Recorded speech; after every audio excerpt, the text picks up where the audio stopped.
how, as a message to people who are watching this and trying to work their way through, a lot of young people who are trying to navigate this increasingly perilous minefield of divisive politics in today's day and age, how do they know, what are the heuristics they use? What are the signposts they use to understand, am I on the right path? Is what I'm being taught or is what I'm being attracted to politically motivated from a sense of what's actually best for the community that I'm nominally caring for? Well, that requires, you might say, well, that requires careful meditation and prayer. You know, if you wanted to be traditional about it, I would say you have to orient, you have to determine, this is a process of soul searching. What are you oriented towards? And the answer could easily be nothing. Well, this is why I produced the Future Authoring Program. You got to be oriented towards something, because otherwise you're disoriented. You just spin around in circles and then you suffer. And so do people around you. It's not a good solution. Orient yourself towards something. You have to figure out what it is. What will work for you? What goal would justify the suffering of your life? Start trying to piece that together. You're going to get better at it. But it's a personal process. And you should use your education to inform that. So you need a personal place to stand, because otherwise you're going to be handed a place to stand on a plate. And it may be one that makes you a puppet of someone else's goals. So I would say, you know, what are the processes? Well, I think what I've recommended to people is clean up your room.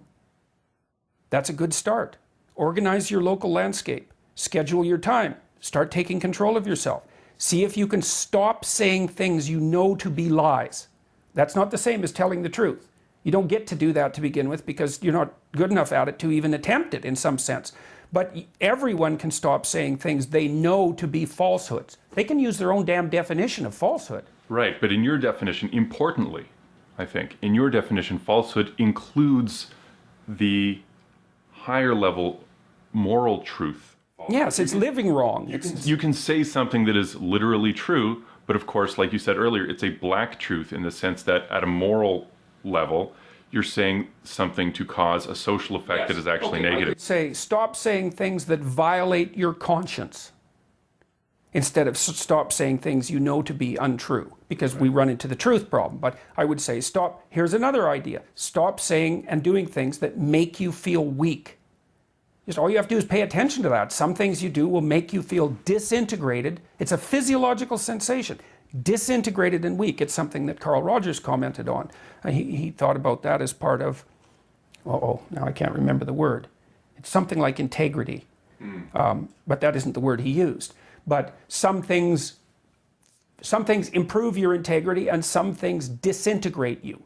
Now, the things that disintegrate you, you often do to impress other people, or because you're taking a shortcut, or you're escaping what you know to be your moral obligation. And your moral obligation stems naturally from your aims.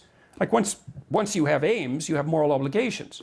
They come together because the moral obligation is what you need to do in order to obtain the aim. So, and if you don't have an aim, well then you're aimless, so that's not a solution. So along with the aims come the moral obligations. Then when you violate the moral obligations, you'll have a sense of that violation. It's like, well, you have to stop doing that. Or that's something you could do. You don't have to.